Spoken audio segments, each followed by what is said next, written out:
Quelli che vedremo oggi sono tra i più oscuri casi di scomparsa avvenuti in tutto il mondo. In molti hanno provato a trovare loro una spiegazione, ma nessuno ci è ancora riuscito. Allora sedetevi comodi e preparatevi a tuffarvi nel livello intermedio dell'iceberg delle scomparse inspiegabili. Questo video è sponsorizzato da Saily, la eSIM per viaggiare di cui vi parlerò più avanti. Ora concentriamoci sull'argomento.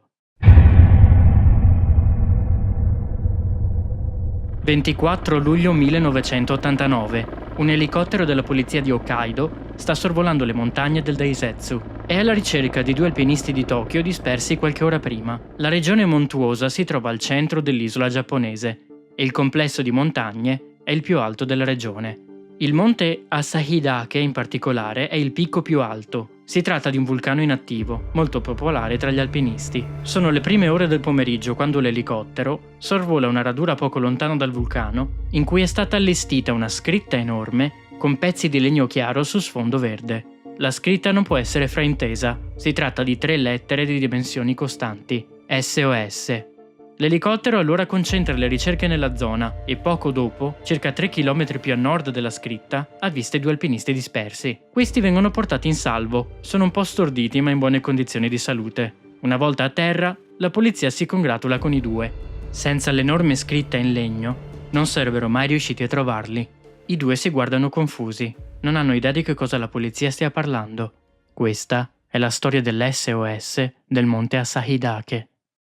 Le forze dell'ordine allora inviano un secondo elicottero nella zona il giorno seguente, convinti che un terzo alpinista sia tuttora disperso. Le ricerche però portano presto al ritrovamento di alcuni resti umani. Viene ritrovata una buca nel terreno con al suo interno alcune ossa, scarpe da ginnastica, amuleti, un trepiedi e alcune videocassette. Le ossa vengono inizialmente identificate come resti femminili, appartenuti a una donna fra i 20 e i 40 anni. Tra gli effetti personali però c'è la patente di Kenji Iwamura, impiegato di 25 anni, della prefettura di Aichi. Le cassette contengono la registrazione della sigla di alcuni anime trasmessi tra il 1982 e il 1984, ovvero 5 anni prima. Alla fine del nastro però c'è una voce allarmata che dice: SOS, aiuto, non posso muovermi sul dirupo. SOS, aiuto, sono sul punto in cui ho avvistato il primo elicottero. La vegetazione è fitta e non riesco a salire. Tiratemi su da qui.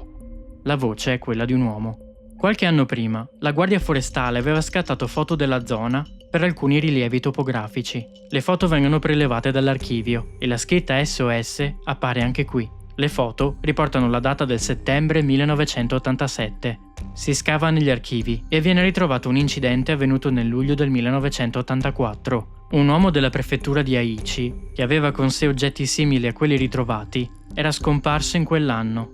Un conoscente di Iwamura si fa avanti e conferma che il disperso aveva con sé gli effetti personali ritrovati. La voce che chiede aiuto nel nastro era probabilmente la sua. L'identificazione delle ossa però crea confusione. Queste vengono riesaminate e questa volta vengono identificate come quelle di un uomo. Alcune fratture sembrano essere avvenute prima del decesso e sui resti vengono anche rinvenute tracce di morsi animali. Si passa allora ad analizzare la scritta SOS. È stata realizzata con circa 20 tronchi di betulla, la cui corteccia è stata minuziosamente rimossa. Chiunque l'abbia creata vi ha dedicato molto tempo e fatica. Sorge quindi il dubbio se una persona con diverse fratture fosse in grado di svolgere un lavoro simile. L'ascia con cui è stato tagliato il legno non è mai stata trovata. I genitori di Kenji Iwamura non hanno riconosciuto la voce nei nastri come quella del figlio. Percy Fawcett era nato nel 1867 a Torquay, nel Devon, in una famiglia della nobiltà inglese.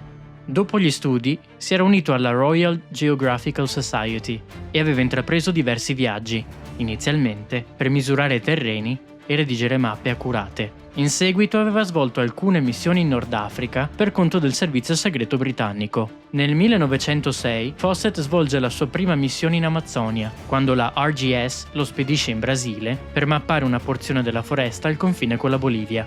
In questo viaggio, l'esploratore riporta diverse specie zoologiche e botaniche sconosciute alla scienza, che fanno molto discutere in patria. La sua attendibilità viene messa in discussione, ma questo non gli impedisce di trovare finanziamenti per numerose spedizioni nella regione. Negli anni trova le sorgenti di fiumi, avvista specie animali mai viste prima e instaura relazioni amichevoli con gli indigeni che popolano la zona. Intorno al 1914 Fawcett inizia a teorizzare l'esistenza di una città perduta, che chiama Zed. Ritorna in patria per 4 anni, dove riprende il servizio militare e svolge diverse missioni nel fronte occidentale. Una volta terminato il conflitto, ritorna in Brasile, fino alla sua ultima spedizione del 1924. Questa volta l'obiettivo è trovare l'ubicazione della città perduta di Zed. Un'ultima lettera, arrivata a destinazione grazie all'ausilio di un corriere indigeno, riporta le parole di Fawcett. L'esploratore annuncia che sta per addentrarsi in territorio inesplorato, portando con sé solo 2 dei suoi collaboratori, dopodiché dell'uomo e del piccolo gruppo scompaiono le tracce. Negli anni, numerose teorie hanno provato a spiegare cosa sia successo all'esploratore britannico, ma i suoi resti, o quello che rimane dei suoi effetti personali, non sono mai stati trovati, inghiottiti per sempre dalla giungla amazzonica. 1915. L'Europa è avvolta in un conflitto di dimensioni mai viste prima. Migliaia di uomini perdono la vita in assalti senza senso, nel tentativo disperato di avanzare il confine di una manciata di metri. Milioni di bossoli di artiglieria affollano le trincee coperte di fango, mentre i grandi imperi del continente collassano sotto il loro stesso peso. Il fronte occidentale tra la Francia e l'impero tedesco è in stallo e nessuna tattica militare sembra in grado di cambiare la situazione. È in questo contesto che il First Lord of the Admiralty, ovvero il ministro in carica della Marina Militare, suggerisce un piano azzardato. È il giovane Winston Churchill e la sua proposta guarda al Medio Oriente e allo Stretto dei Dardanelli. Senza il controllo sullo stretto, Istanbul sarebbe isolata dalla parte asiatica dell'impero e sarebbe quindi costretta alla resa incondizionata. La flotta britannica viene inviata sullo stretto per provare a forzare il passaggio con i cannoni navali, ma l'impero ottomano è preparato. La sola soluzione rimasta è un'invasione anfibia nella penisola di Gallipoli. Le forze militari alleate approdano sulle spiagge ottomane. Tra di loro ci sono volontari da tutto l'impero britannico. Australiani, neozelandesi e truppe coloniali si battono fianco a fianco in quello che in 8 mesi si rivelerà essere solo l'ennesimo spreco di vite umane. L'invasione comincia nell'aprile del 1915. Il 12 agosto dello stesso anno, la battaglia per la penisola è al suo apice. Le forze alleate decidono di lanciare un assalto disperato in una sezione pianeggiante della regione per provare a rompere le linee difensive ottomane. È qui che il 5° battaglione del reggimento Norfolk viene spedito sotto il sole inesorabile, tra nuvole di polvere che entrano nei polmoni e il fuoco nemico. Nel giro di poche ore, 16 ufficiali e 250 uomini scompaiono nel nulla. Non è chiaro cosa sia successo. Forse per via di ordini troppo vaghi o problemi nelle linee di comunicazione, il battaglione si è separato dal resto del reggimento e si è spinto oltre le linee nemiche senza fare ritorno. Il reggimento viene dato per scomparso e lo Stato Maggiore avvia ricerche per provare a capire cosa sia successo agli uomini del battaglione. L'incapacità di comprendere il volume di perdite causa l'insorgere di misticismo e superstizione. Presto nascono leggende di come i 250 uomini del 5° battaglione Norfolk siano stati presi da una forza soprannaturale nel mezzo della battaglia, e la leggenda perdura nei decenni. Diversi storici hanno provato a ricostruire gli eventi di quel 12 agosto con discreti gradi di successo, ma rimane il mistero di cosa abbia causato una simile disfatta e di cosa sia successo a tutti i soldati ancora dispersi sotto il sole e la polvere. È il 1966 e l'Australia ha un nuovo primo ministro. Si chiama Harold Holt ed è un rappresentante del Partito Liberale. Holt riceve la carica nel gennaio dello stesso anno e attua alcune riforme, tra cui alcune mirate all'inclusione degli aborigeni australiani nella vita pubblica del paese. Nella politica estera, Holt prende una forte posizione anticomunista e promuove più interazioni con i paesi asiatici. Uno degli esiti più immediati di questa politica è la continuazione del coinvolgimento australiano in Vietnam.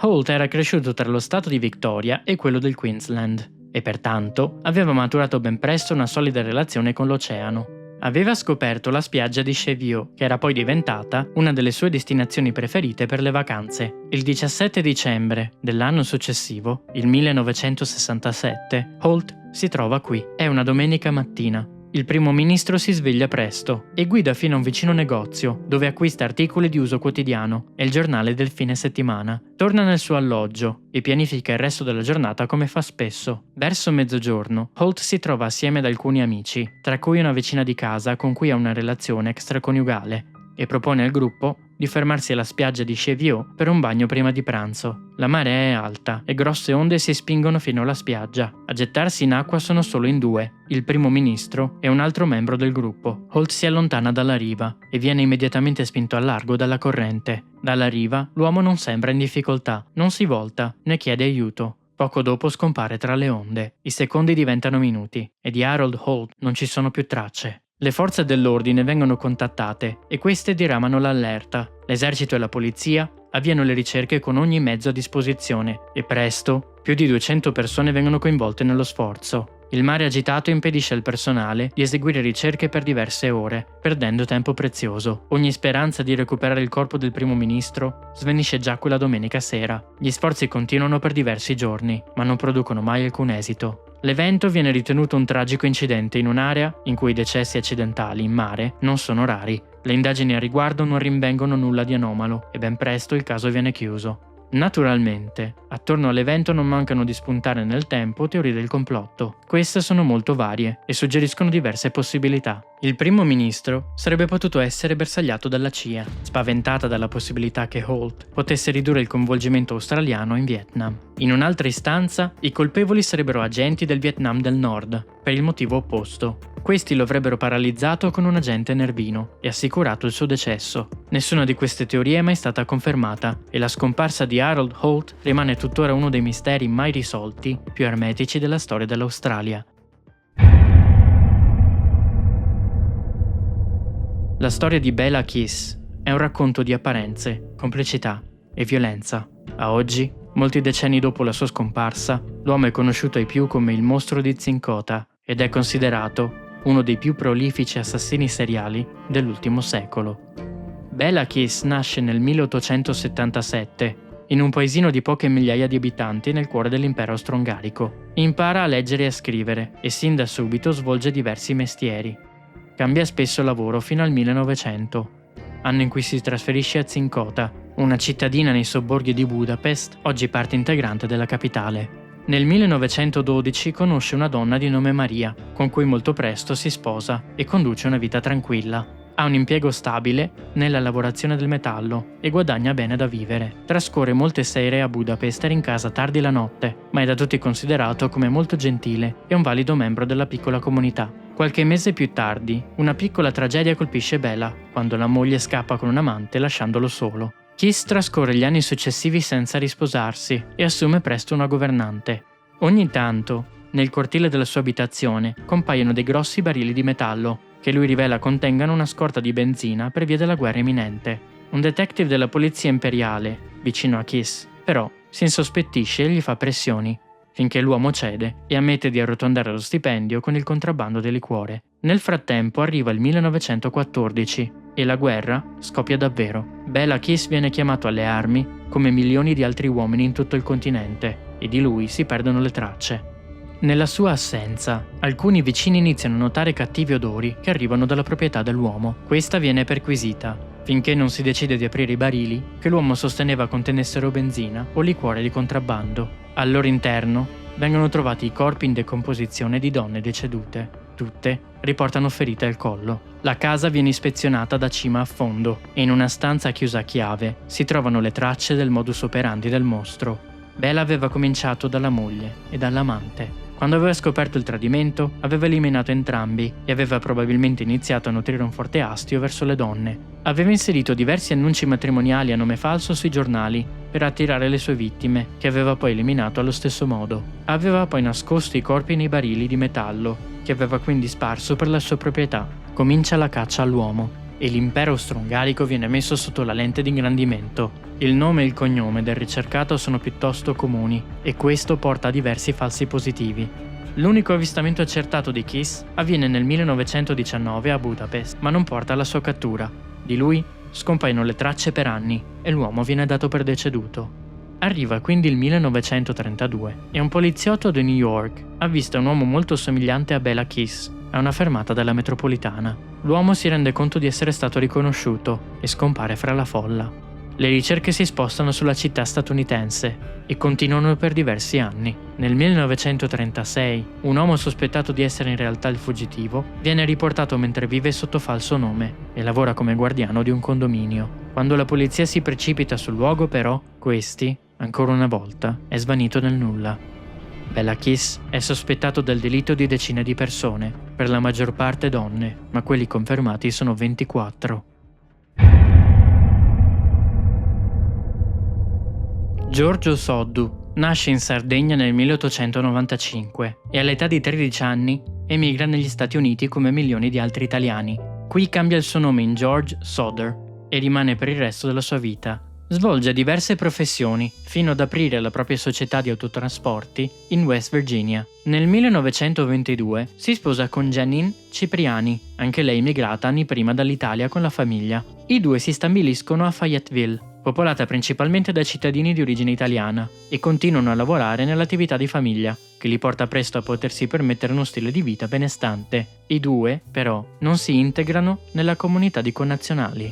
George nutre forti posizioni politiche, non condivise dagli altri. Una fra tutte, la sua disapprovazione per Benito Mussolini. Arriva il 24 dicembre 1945. È la vigilia di Natale e la famiglia Soder celebra la festività a casa. George e Jenny hanno 10 figli, 9 dei quali vivono ancora con loro. George e i 2 figli maschi più anziani sono già a letto, dopo la giornata di lavoro, mentre Jenny è ancora sveglia. Sta sorvegliando i più piccoli, intenti a giocare con i regali appena ricevuti. La donna decide di andare a letto, porta con sé la figlia più piccola di 3 anni e lascia gli altri figli al pian terreno, dopo avergli chiesto di terminare alcune faccende domestiche prima di andare a dormire. Verso 00:30, Jenny è svegliata dal telefono. Quando risponde, una voce femminile le chiede di qualcuno che non conosce. Chiunque abbia chiamato sembra trovarsi a una festa, a giudicare dal rumore di fondo. La donna riaggancia e torna a letto. Mezz'ora più tardi, intorno all'1, viene svegliata di nuovo da un tonfo. Sembra che qualcosa di pesante sia caduto sul tetto. Dopo il rumore, però, non si sente più nulla, così la donna si riaddormenta. Il prossimo risveglio sarà l'ultimo di quella notte. Poco più tardi, Jenny riprende coscienza perché la casa è in fiamme. Anche George si sveglia e riesce a salvare i figli più grandi. I 2 adulti e 4 dei figli riescono a scappare dalla casa in fiamme e chiamano i soccorsi. La scarsità di telefoni nella zona non aiuta e i vigili del fuoco arrivano quando ormai è troppo tardi. In questo frangente qualsiasi cosa sembra andare per il verso sbagliato. L'acqua dei pozzi vicini è congelata. La scala a pioli che la famiglia tiene sempre all'esterno dell'abitazione è scomparsa e i veicoli che George usa per lavoro non si avviano. La casa brucia con 5 dei figli ancora all'interno. L'incendio viene domato solo la mattina di Natale e stranamente, tra i resti dell'abitazione non vengono rivenuti resti umani. La temperatura di un simile incendio non sarebbe stata sufficiente a carbonizzare completamente delle ossa, a prescindere dalle loro dimensioni. I Soder ripensano ai giorni precedenti al disastro e alcuni eventi che al momento erano sembrati solo strani, ora acquistano un'aura sinistra. Un rappresentante aveva proposto a Soder di stipulare un'assicurazione sulla vita e al rifiuto dell'uomo lo aveva minacciato, rammentandogli il rischio di incendio che corrono le case di legno. Poco dopo, un immigrato italiano si era presentato a casa dei Soder, cercando lavoro. Al rifiuto di George aveva puntato il dito verso una scatola di fusibili e aveva detto al proprietario di fare attenzione, perché questa avrebbe presto potuto causare un incendio. I Soder avevano appena rifatto l'impianto elettrico dell'intera abitazione, che era stato realizzato secondo tutte le norme di sicurezza dell'epoca. Seguono avvistamenti e ritrovamenti parziali poi smentiti dei 5 figli dispersi. Questi non vengono mai ritrovati. La teoria ufficiale è quella del guasto elettrico e il caso viene chiuso. Diversi elementi, però, rimangono inspiegabili e questo apre la via a spiegazioni alternative. Queste vanno dalla ritorsione per ragioni politiche o economiche al coinvolgimento di un altro tipo di organizzazione, molto vicina agli immigrati italiani del periodo. I sospetti però non hanno mai portato ad alcuna svolta nelle indagini, che rimangono chiuse. George e Jenny non hanno mai più rivisto i figli scomparsi. Lo sponsor di oggi è Saily, la eSIM che permette di continuare a navigare in internet anche fuori dal proprio paese. Siete in un hotel o su una spiaggia da qualche parte nel mondo e vi arriva una notifica. Ho appena caricato il video su Alessio Vinci e mi stanno chiedendo i 6.000. Ho un deep dive di 3 ore su Gladio e la P2. C'è un solo problema: non siete in Italia. La soluzione c'è ed è semplice. Saily offre diversi piani per tutte le esigenze. Basta scaricare la app e selezionare il piano che fa per voi. Con il mio codice sconto Erebus2250 in fase di checkout otterrete l'equivalente di $5 di sconto sul primo piano che acquistate. Potrete guardare il mio video senza problemi e supportare il canale per permettermi di farne altri anche quando siete in Italia. Vi lascio il codice in descrizione. Grazie a Saily. Ora possiamo tornare al video.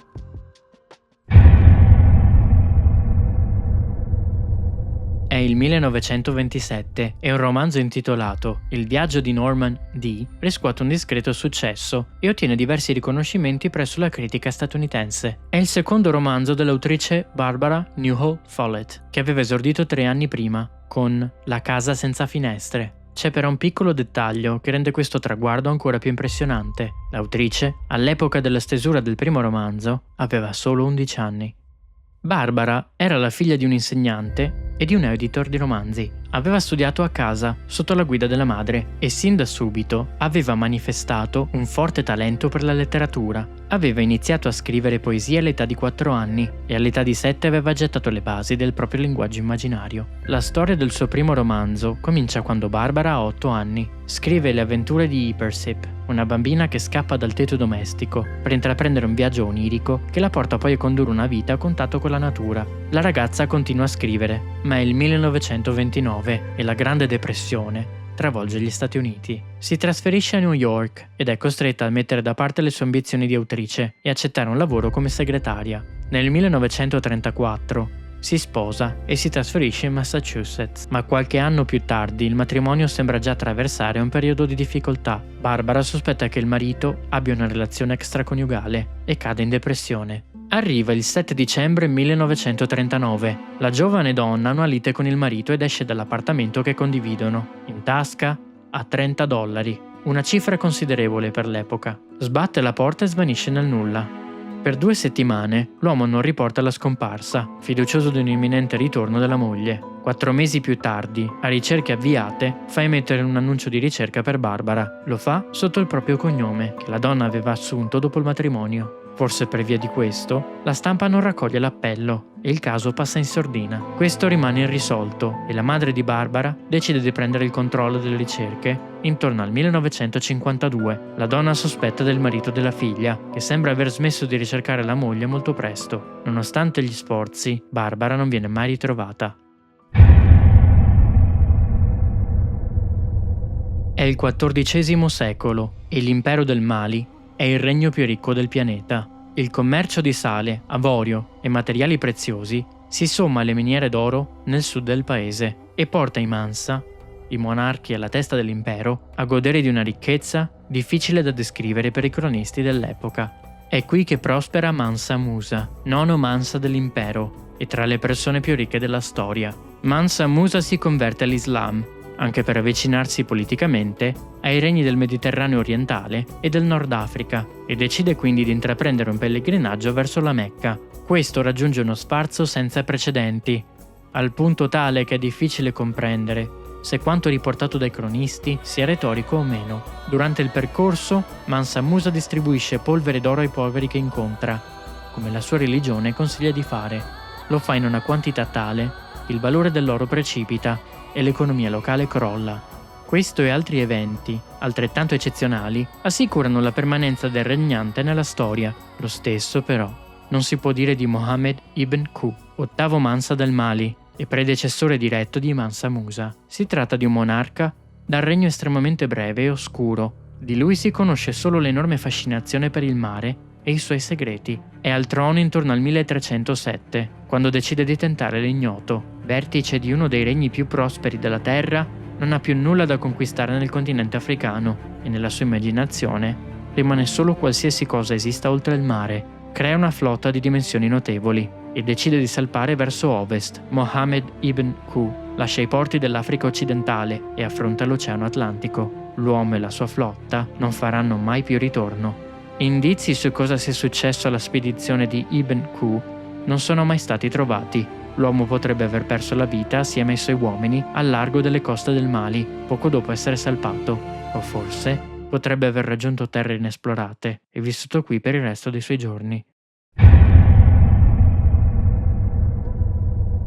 Ambrose Bierce è stato un giornalista e scrittore statunitense del XIX secolo. I suoi lavori hanno ispirato quelli di autori come Hemingway, e mentre era in vita era spesso paragonato a scrittori come H.P. Lovecraft e Edgar Allan Poe. Ambrose era nato in una famiglia di tradizione puritana che aveva avuto 13 figli. L'albero genealogico dei Bierce conteneva diversi personaggi illustri, tra politici e militari. All'età di 15 anni aveva lasciato il tetto dei genitori e trovato lavoro in una tipografia impegnata nella lotta contro la schiavitù. Poi aveva partecipato alla guerra civile americana, combattendo per l'Unione. Viene ferito alla testa, ma sopravvive e vede la fine del conflitto. Al termine di questo si trova a San Francisco, dove rimane per anni e da qui instaura collaborazioni con i quotidiani principali della California. Negli anni cambia spesso vita, trasferendosi per un periodo in Inghilterra o provando la vita nelle miniere del Dakota, ma ritorna sempre alla sua passione principale, il giornalismo. Spesso i suoi contenuti sono oggetto di controversie per la natura satirica e pungente di quello che scrive. La carriera dell'uomo è lunga e fortunata e lo porta a essere riconosciuto come uno degli intellettuali più rilevanti del paese. Ha 71 anni nel 1913, quando in Messico scoppia la guerra civile. Bierce lascia Washington D.C., dove risiedeva all'epoca, e viaggia fino al confine. Qui si unisce all'esercito di Pancho Villa, in qualità di cronista di guerra, e fa da testimone ad alcune delle prime battaglie. Da qui scrive un'ultima lettera nel dicembre dello stesso anno, dopodiché scompare senza lasciar traccia. La sua fama e le circostanze della scomparsa scuotono il pubblico statunitense, che ben presto prova a spiegare cosa possa essere accaduto al letterato. Le ultime lettere dell'uomo vengono analizzate. In queste si leggono tra le righe possibili tracce di depressione dell'autore. I suoi ultimi spostamenti sembrano non essere coerenti con quelli dell'armata di Pancho Villa. Le teorie più supportate rimangono quindi due. Bierce avrebbe volutamente occultato le sue tracce per poi togliersi la vita nel deserto messicano, o sarebbe stato giustiziato sommariamente da miliziani della fazione opposta nel caos del conflitto.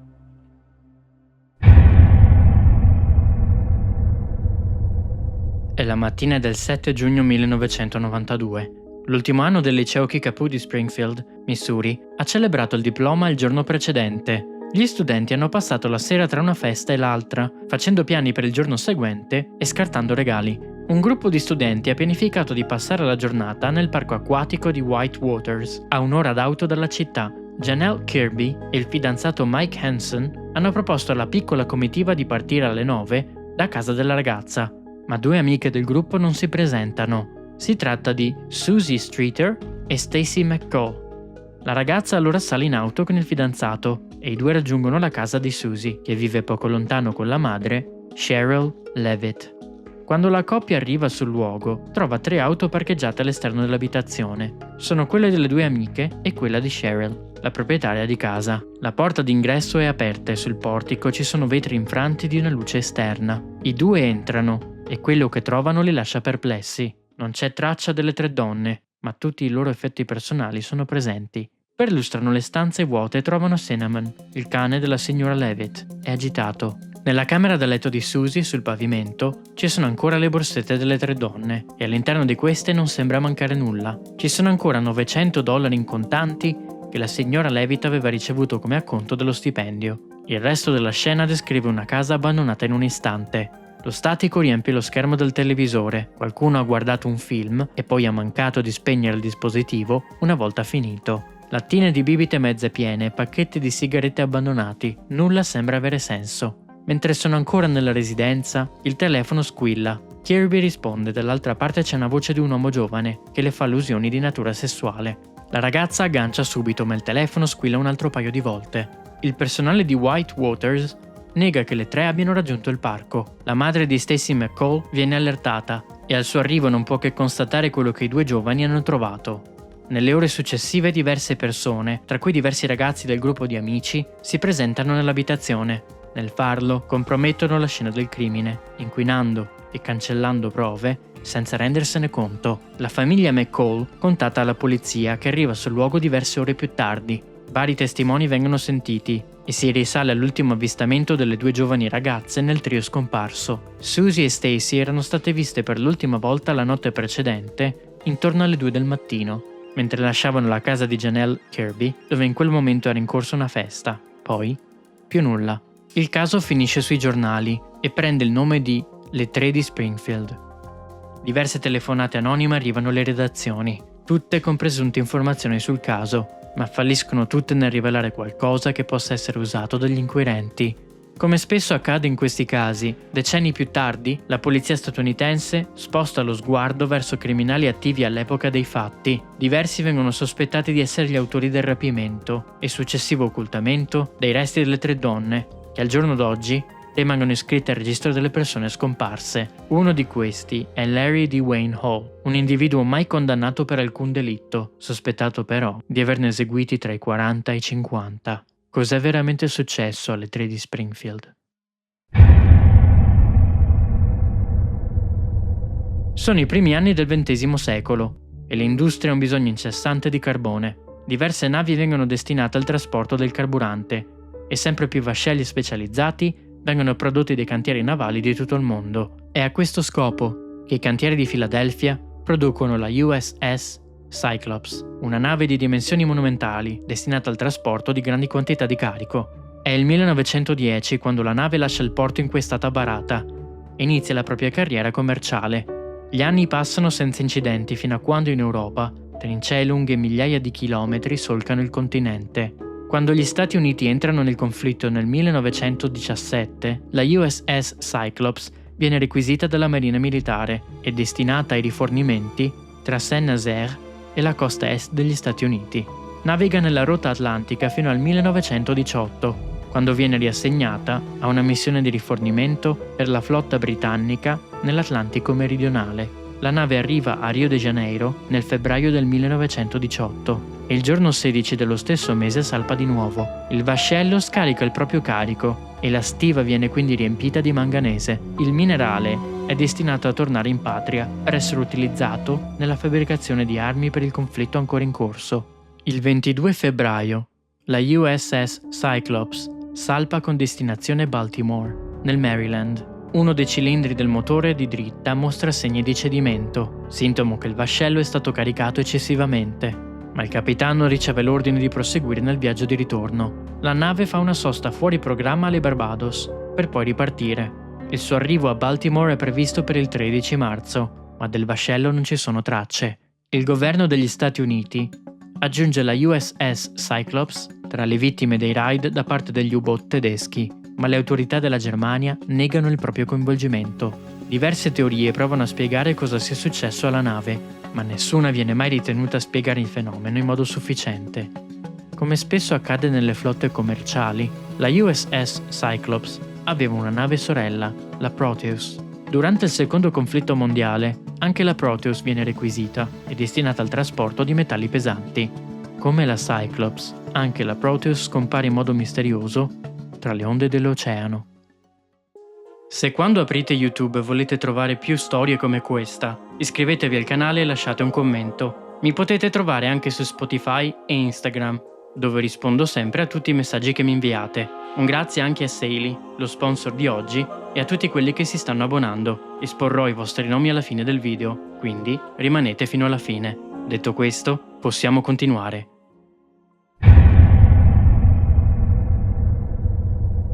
È il 15 aprile 2007 e lo yacht di lusso CAS 2 salpa dal Queensland con direzione Townsville. Si tratta della prima di molte tappe di un viaggio molto lungo, dove la meta è all'estremo opposto del paese. Il CAS è un catamarano a vela con una ciurma di 3 persone.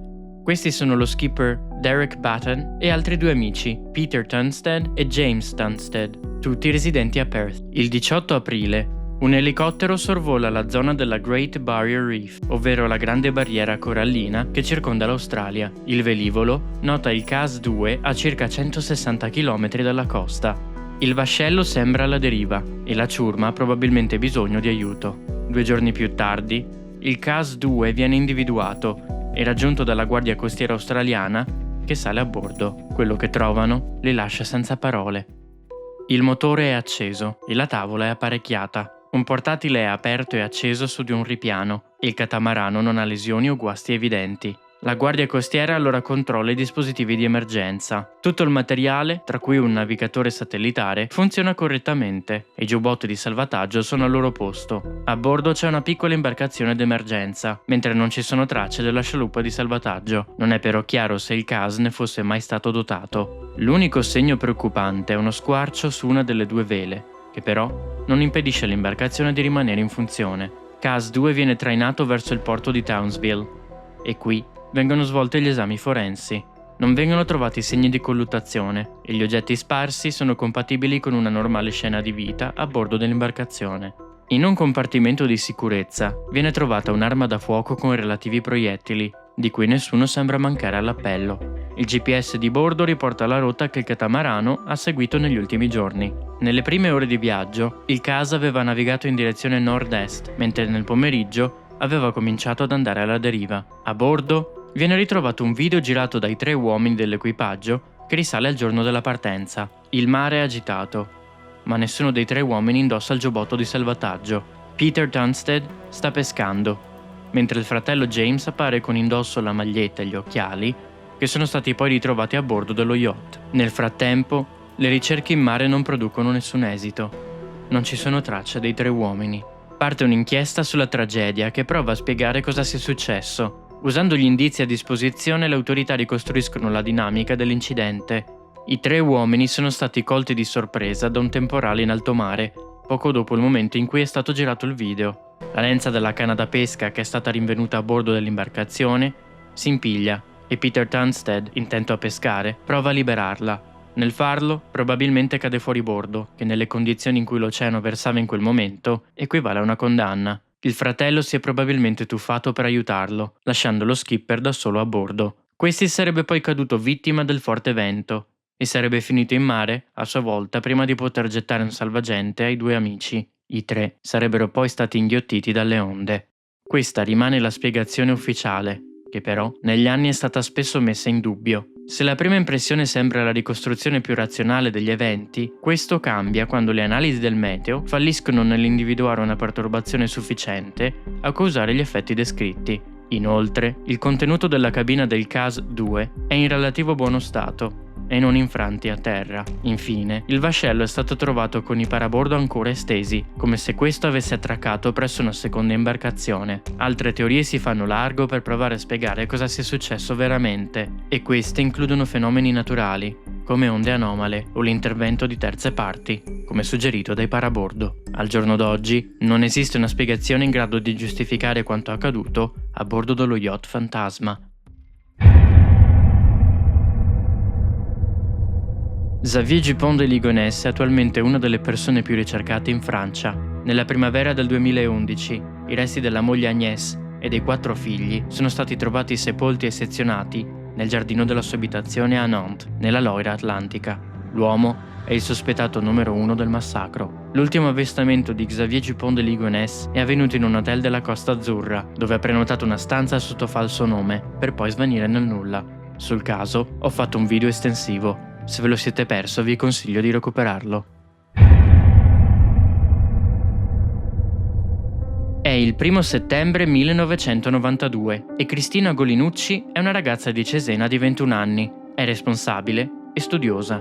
Ai genitori piace pensare di aver instillato in Cristina e nella sorella un forte senso di responsabilità. Questo si manifesta nella ricerca di lavoro che la ragazza ha cominciato subito dopo la fine degli studi.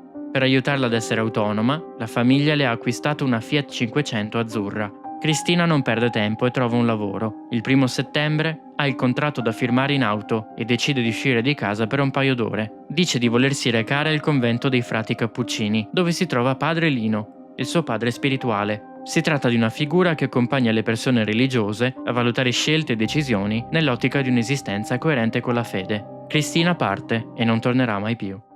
I genitori si preoccupano e si recano al convento, dove trovano l'auto della ragazza. È vuota e della giovane non ci sono tracce. Padre Lino non l'ha vista, non la stava aspettando all'ingresso e non si è reso conto che fosse arrivata.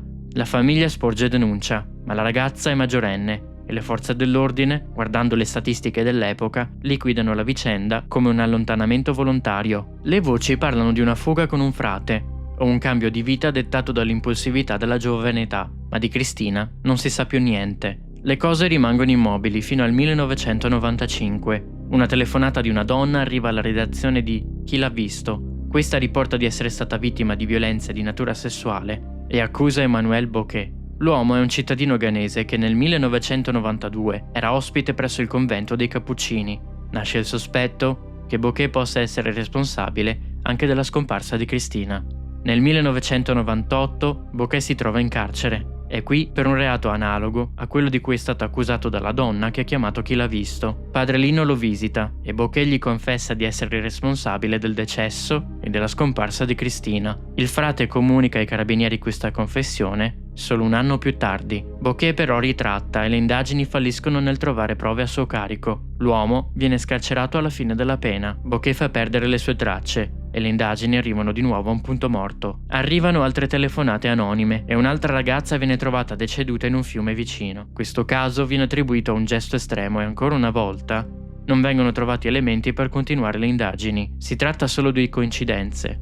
Oppure, forse, a Cesena c'è un mostro. Arriva il 2010 e il caso di Elisa Claps viene riaperto in seguito al ritrovamento dei suoi resti nel sottotetto di una chiesa. Questo risveglia l'attenzione mediatica verso casi simili e una delle conseguenze è la riapertura del caso Golinucci. Nel convento di Cappuccini vengono fatti degli accertamenti. Il terreno viene perlustrato con cani e georadar che individuano la presenza di ossa in un punto del terreno del convento. Queste però vengono liquidate a essere troppo vecchie per appartenere a Cristina e su di esse, per qualche motivo, non viene effettuato il test del DNA. Gli ultimi sviluppi risalgono al 2025. Un test del DNA su un caso di violenza a Marsiglia, in Francia, ha trovato tracce compatibili con l'individuo conosciuto in Italia come Emmanuel Bocquet. Le ultime indagini sono tornate su questo sospetto, che per tanto tempo ha goduto dell'ospitalità del convento dei Cappuccini. La madre di Cristina non ha mai smesso di cercare la verità e al momento della stesura di questo copione è fiduciosa che presto si troverà la risposta alla domanda che affligge i suoi pensieri da settembre 1992.